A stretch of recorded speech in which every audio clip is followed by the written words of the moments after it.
Our business is divided up into a number of different segments, or revenue streams as we call it. The first of which is our staffing segment, which is based on staff outsourcing. That contributes to about 80% of our business. We then have recruitment. We have it under a number of brands: Fempower, Only the Best, Tele-Resources, and various others. This contributes to about 20% of our revenue. We have recently started the training business, which trains under the name of Training Force. We believe that this is going to be a significant future development. Our revenue stream coming out of our financial services division comes through Barbareki and Essential Employee Benefits, which is an employee benefit business, which works through a cell captive of our own as well as a cell captive of other insurers. Program Process Outsourcing is our process outsourcing division. That's a revenue stream which was commenced at the beginning of this year and has been very successful and has contracts where we charge per unit of output as opposed to per unit of labor.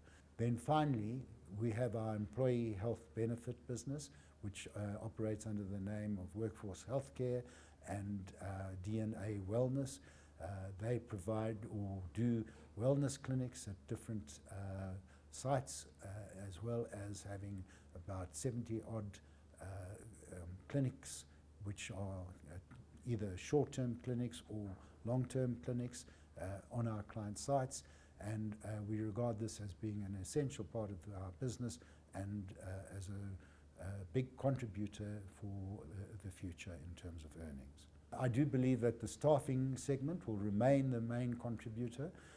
It is a business from which all the other businesses can draw, but there is a natural move towards temporary staffing throughout the world, and it will not change. It will be the same here, and I believe that that is going to be the mainstay of the business.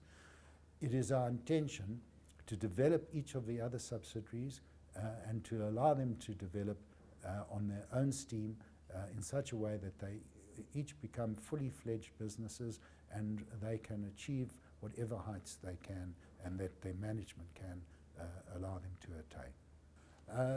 In indicating the breadth of our business and the breadth of the temporary outsource business, I can give a few examples of what does happen in the business.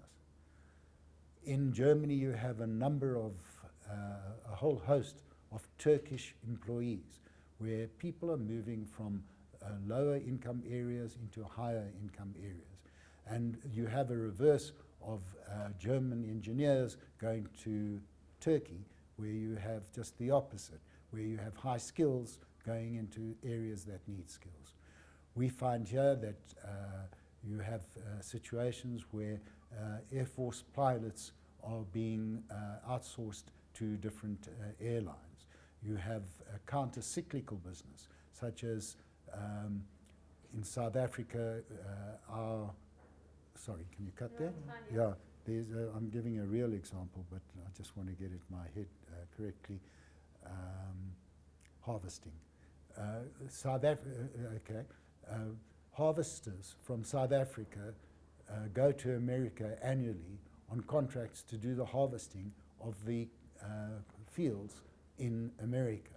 Okay, they find it very remunerative, and the Americans are only too happy to get those skills coming into their country. So the nature of the outsourcing business is moving skills in off-season or on-season from one area to another and moving lower paid into higher paid areas so that you can reduce your costs of production and moving your highly skilled people into areas where they need to upskill and need the learning.